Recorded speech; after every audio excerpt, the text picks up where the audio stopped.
If you imagine flying at a supersonic level, 40, 50,000 feet, looking down, when we were working in my school, my department, in the late 1980s, early 1990s, we began looking at larger societal challenges, problems. Sometimes they were phrased as opportunities. And we were wondering, what is the role of management, leadership, not just for-profit business, but business and commerce? What's the role in that part of society? It didn't seem that our change methods and our change tools were even trying to address larger issues or larger challenges. So we began to do some inquiries, some studies of large changes that affected society. So not business transformation, not successful mergers or anything like that, just very large, even global kinds of shifts. And two in particular that we studied were the eradication of smallpox and the end of apartheid. And the idea there was, what could we learn from those kinds of transformations that might help organizations, communities, supply chains, so forth, become more effective? And a couple of ideas emerged from that became very foundational in our what became appreciative inquiry. So the first one from these, looking at the eradication of smallpox and the end of apartheid, the first key idea was that in both of those situations, there was a critical mass that mobilized around a shared image, a shared positive image. That's not new news to any one of us. If we look in our lives where successful change has occurred, key people involved shared some future goal or some future image that they were aiming for.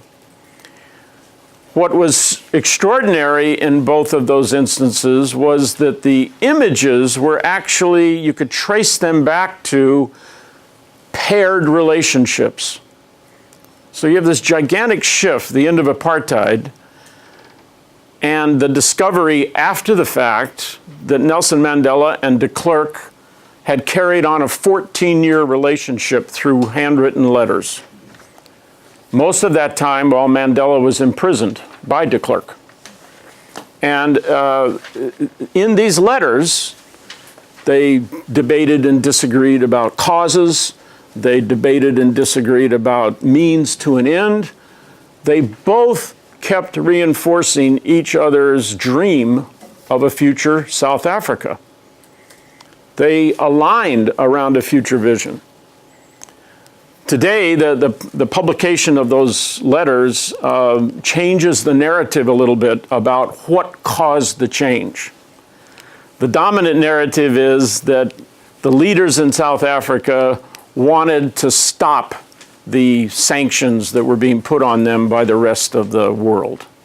That the reason they shifted towards some kind of peace and reconciliation was to lessen the damage that was being done by these sanctions. That's been the dominant narrative. Now we have some additional narratives that say another part of that story is the shared image held by these two people was so powerful that it began to overcome their very diverse and opposed differences. The thing I want to point out in both those cases, smallpox and apartheid, at the time it was happening, most educated people in any gathering like this one today would almost 100% say it's not going to happen. It's not possible. It's the same way today most of us talk about peace in the Middle East. We just honestly don't see it. We don't see the pathway there. For something to change, you have to be able to envision it. So that's a very strong starting point for what eventually we call and talk about in appreciative inquiry. Another key shaping force has been the evolution of two areas of science. In the field of psychology, the emergence of positive psychology in the last 2 decades. This idea of a subgroup of psychologists deciding we don't want to change our methodologies of research or our standards of rigor. We simply want to change the question. Instead of having another study of the relationship between stress or anxiety or disorder and performance or innovation or engagement at work, why not have a study about the relationship between joy and those work outcomes, or happiness and those work outcomes? There was an individual, Marty Seligman, a professional psychologist and a well-known professor, who 1996 or 97, he conducted a small study. He took the single most reputable research journal in psychology. He asked his students to go back to volume 1, issue 1 in the early 1900s and to type into a database every published article, the title, up to 1990, whatever. And then they put all those titles into a database, and they did word count, and they did thematic analysis. And he stood up in front of his colleagues at a national convention, international convention, and he announced the result of his study. And he said, in our most prestigious research journal in psychology, the hardest one to get published in, and the one that has the widest readership of scientists, social scientists, he said, we've published just over 44,000 articles on human disorder, stress, or anxiety. And then he said, we've published just under 400 articles on human hope, joy, or well-being. 400 to 44,000. And the audience was sort of quiet, like this. And then he said, I wonder if we are creating what we study. And then he got booed, hissed, which is unusual for an academic audience. They're very non-emotional. A few people applauded, but mostly he got booed. How dare he suggest that the psychologists were not objective? Their pushback was, we're scientists, we observe the human phenomenon. And his pushback to that was, well, then that says the normal state of humanity on a daily basis is 100 times more negative, anxiety, disorder, stress, than it is hope, joy, and well-being. 100 times. That's the norm. So the people who applauded became this new breakout group called positive psychology. And they took his message a different way. And they just said, let's start changing our question. See what we discover. You and I all know what they're going to discover, or what they did discover. Happier employees work harder. Happier employees are more creative. I mean, some of us would say, duh. But for the science to actually begin backing up those kinds of propositions has been a very strong force or support in the evolution of appreciative inquiry. And next to that, in organizations, for the last 10 years approximately, there has now been a new term, positive organization scholarship.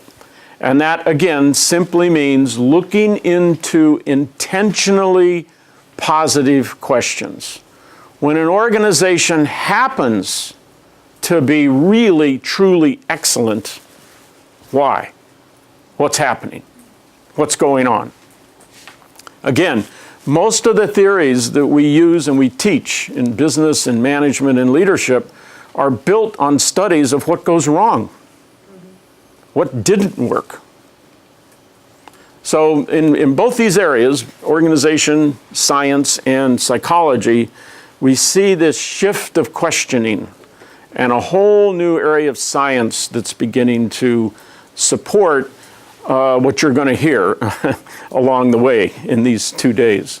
And then lastly, a big shift for us was getting unshackled from the consistent belief that you can't do anything in a group that's less than 7 or more than 12. All important decisions in organizations, in communities, in supply chains, in regions, ultimately have to be in a group of 7 to 12. If you have more than 12, not enough airtime, you exhaust your space before everybody can talk. Less than 6 or 7, not enough diversity of the mind, not enough creative difference. But nevertheless, everything in a small group. As if somebody had studied and determined you can never make a decision in a group of 100. Well, IBM has decided what its core values are with 72,000 people participating online for 72 hours. The CEO didn't make any final decision. The CEO didn't draft the initial offer. It was all done in a crowdsourcing online conversation. I've worked with World Vision International in Bangkok with 200 people in a room like this, 8,000 people connected online 24/7 for 4 days to determine their 10-year strategic priorities. Again, they had to have an official approval by a global board, but the global board didn't write it, the global board didn't language it. It came from all those voices. We know that it's a myth that you can't work and make decisions outside of a group, a small group. We now know that's just a myth. But we didn't in the late 80s, 90s. That was accepted as just best practice. So this whole idea of scaling up the stakeholder group that you could involve, and I don't mean involve just getting their ideas. I mean involved from start to finish so they feel central to the core decision or the core resource allocation or the core issue that's in the room. They really feel central to it. It's faster. It's much more powerful in terms of responsibility and accountability and ownership. And we're continuing to stretch the limits. First, we were experimenting with hundreds. Now we're experimenting with thousands. And we have a few examples of tens of thousands. One more key idea that underlies everything is what we call the strengths orientation, or the strengths-based approach to change or to mobilizing change in a human system. Many of you who, if you ever took a course on administration, or if you were a business major at any level of school, you read something by this man, Peter Drucker. He's been translated throughout the world. In the last century, he's the most published thinker, author on organization, for-profit and not-for-profit, administration, and leadership best practice. We had an opportunity to meet with him, to actually sit with him, share what we were doing, listen to what he was doing near his death. This photo, he's 94 years old. He passed away at the age of 97. And at one point in the interview, we asked him, kind of a honorable question for somebody that you hold in high esteem. We said, given this lifetime of thought leadership and contribution to the area of leadership, if you could leave one message for the future generations of leaders, what would that message be? And this was his quote. Preceding the quote, he said, well, that's easy. And then he gave this sentence, that the task of leadership is to align strengths such that weaknesses become irrelevant. Align strengths such that weaknesses become irrelevant. So this turn towards strengths is a critical underlying, not just belief, but act in appreciative inquiry. Our tendency, even the wonderful change agents in this room with the beautiful aspirations, on a day-to-day basis, our tendencies are to turn the opposite way. Turn to weakness, turn to gaps, turn to problems. We have grown up to think that that's natural, as opposed to realizing it's a choice. It's always a choice. How many of us are parents? Okay, when your school-age child came home, the first report card or grade card where there was a C, there were some A's and B's, and then there was a C somewhere, what did you do? What do you remember doing first? What do I remember doing first? I turned to the C. My head was going, what the hell is going on there? Right? I didn't say that to young Jameson. I said, so what's happening in that class? Tell me about that. I just forgot about the A's and the B's. I take them for granted. I go after the perceived weakness. We tend to believe, we act as if we believe that the secret to growth and development and improvement, positive change, the secret is to get rid of weakness or overcome weakness. The suggestion here is actually quite different. It is to temporarily put them aside, discover, stress, reinforce, and leverage strengths and see what happens. There's another reason that strengths become very, very central. When you talk with a coworker or your staff or your team, your project group, when you have a discussion about when things are working best, why? What are our success factors? What is it we do well? Or when we're at our best, what is it we do? What's that skill set? What are those strengths? As soon as you engage in a conversation about strengths with someone, their perception of the future changes immediately. Immediately. They get new ideas of possibility. So we all are talking about sustainable, flourishing futures. It's not going to happen until a critical mass of people are able to envision it. If you can't see it, you can't change it. Change to it. So how do we get that vision? We don't get it by asking, just getting a group together and saying, okay, what do you see as the ideal future? If you take that same group and you have a conversation about strengths which have been exhibited in the past, and then you ask them the question about what do you see in the future, you get an entirely different whiteboard.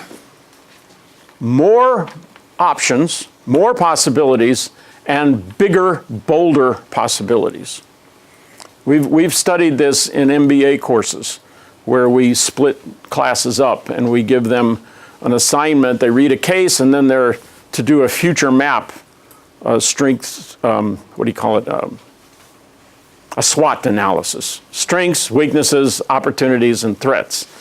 And then we go over here and we give this group the same case study, but we say before you do the strengths, weaknesses, opportunities, and threats, just talk about the strengths you perceive in the case study. What strengths in the company are being revealed or implied in the case study? Have that conversation first, and then do the strengths, weaknesses, opportunities, and threats. And the two groups come back and their list of opportunities look entirely different. Strengths is a means to open up and broaden people's ideas about what's possible in the future. You can actually see this in the letters between de Klerk and Mandela. When they talk about their dreams of South Africa, they talk about current little examples that are leaning in that direction. They both do. So they start to see a connection, and then the possibility expands. So for us, there was a whole new question. We know that strengths help people to do things, to perform, to fulfill tasks. Is it possible, was Drucker perhaps suggesting, that strengths can also help us transform? So appreciative inquiry now, after nearly 30 years of application, the conclusion is definitely yes.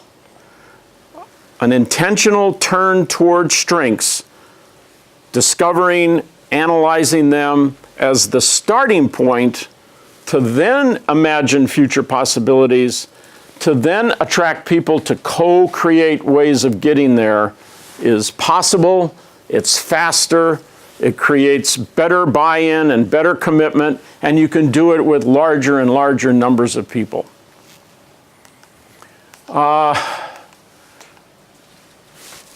This slide is meant to simply, at a very high level, suggest that there's been a growth in this strengths orientation and in our understanding of strengths. So the top here is the individual focus. In the marketplace today, there's maybe a dozen or more tools, instruments, to help individuals assess their strengths. I think the first one was by the Gallup organization, the Strength Finder. But there are many. Appreciative inquiry has been used in dyadic coaching, mentoring kind of relationships, where you use strength-based questions to help the individual discover both their present sense of self, their future ideal sense of self, and things like that. Most of our work has been over here in the collection of strengths. How do you magnify strengths in some collective agenda to get improvement? So working with what we call the summit method, multiple stakeholders, maybe it's a department, maybe it's a supply chain, maybe it's people related to emergency care in a large health system. They're trying to improve something, and so you bring the necessary voices together, you build from their strengths and best practice to imagine future possibilities and then co-create ways of getting to them. So this magnification and then focus of strengths onto an organizational issue or opportunity, that's been a big set of activity. The newer one, which is pushing and connects to our agendas, has to do with what David Cooperrider and I are calling positive institutions. How can an institution become a change agent for other things outside themselves? So it's not just looking inward and appreciating strengths and using that to catalyze change ideas. It's taking that outward. So the whole idea of business as an agent for world benefit is this idea of not just helping business to be better at a business, but also, yes and, not or, also contributing to society or contributing to sustainable futures, whether it's in social issues, ecologic issues, it doesn't matter. It's all under that sustainability umbrella, okay? So the new opportunity we see, it could be collections of agencies, it could be collections of associations. It could be public-private partnership. It could be communities, community government. But instead of just saying, okay, how do we do better inside with our people, their potential, and serving our customer, that's all, quote, within our business model or our value proposition. How do we create additional value for society, for larger? So the notion of a positive institution, organization in structured patterns in society that serve to elevate our highest human strengths, combine and magnify those across stakeholder spectrums, and then reflect outward our highest capabilities in world-benefiting ways. It's a lot of words, but it's this higher purpose idea. The new trend is introducing that question. How can we, whoever we are, become a higher purpose in organization or social system? Raising the question, what does higher purpose mean to the stakeholders? How do we become? Excuse me? Yes? You use the word stakeholders all the time, and my understanding in this context have to be clarified. Yeah, so shareholder, you understand shareholder, the owner, yeah, or the investor. Yeah, Okay, stakeholder is employee, community, family of employees, customers that use the company's product, yeah.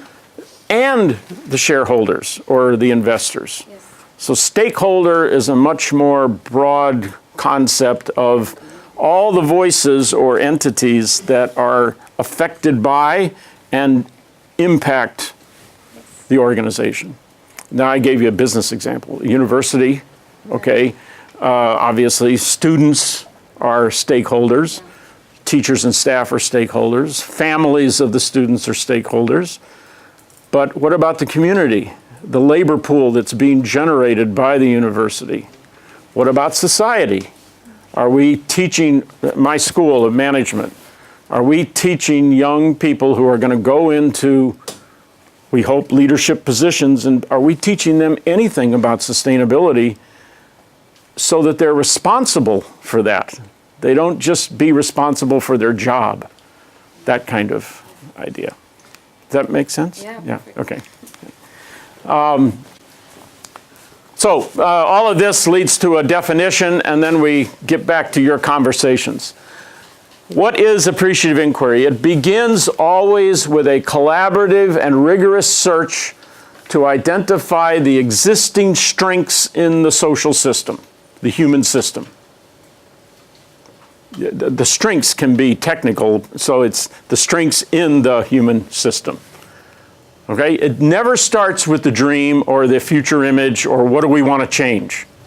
It always starts looking at the best of the past. What can we learn from that? So that people's images of possibility are expanded.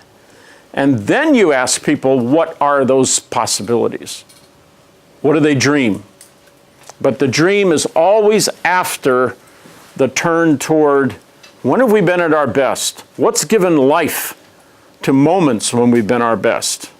We know that we haven't always been at our best. We want to improve that, but nevertheless, we look at those moments where we've been at our best, we learn from those, or relearn, and then we ask the future question.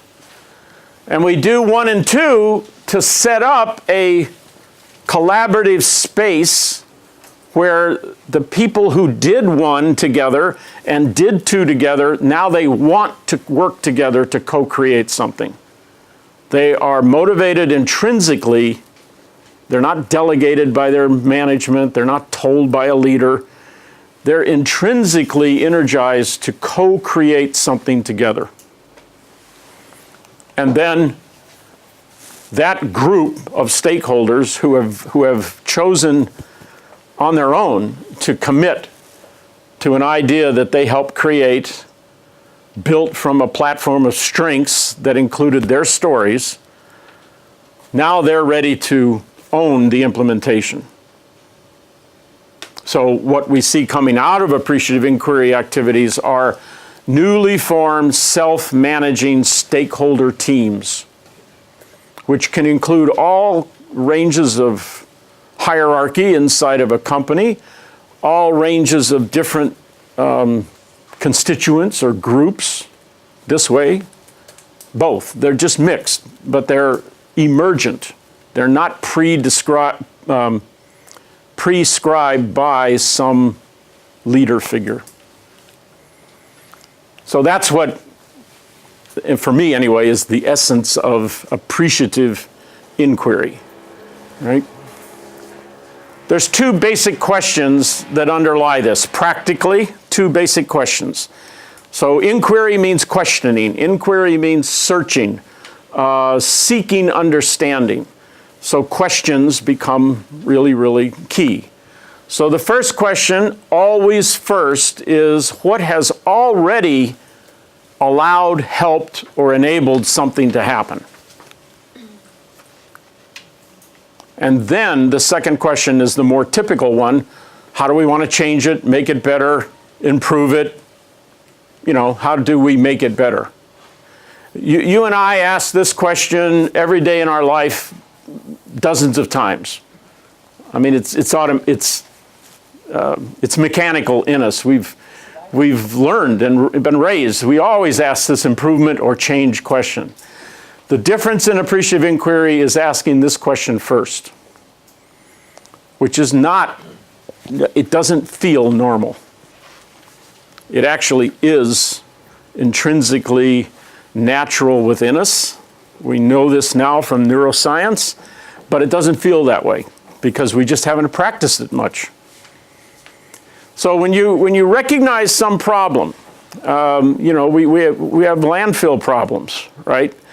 So we start, the typical expert way of going after that is to study what's in there, what percentages of it is this, that, and so forth, how long are things taking to biodegrade, what's the, you know, the chemical emissions from that, and it's studying the problem, getting more data about the problem. What this approach would say is, when in the past have we produced less waste around any example? When in the past have we recycled landfills into productive use of other kinds? Let's study those exceptions, and then from in studying those, then we'll ask the question about what's possible in the future. You don't get to circular economy and cradle-to-cradle design by addressing waste and landfill in the traditional way. You can't get to that concept. You get to those concepts, circular and cradle-to-cradle, where waste becomes food, only by looking at the exceptional positive examples, which are so small and infrequent. Bill McDonough, who wrote Cradle to Cradle, he tells the story of getting that insight from a conversation with his granddaughter about nature, being outdoors. He didn't get it from associating with all these experts who are studying the mounting waste problem and so forth. Okay, so stop for a break. Yeah. Yeah, good.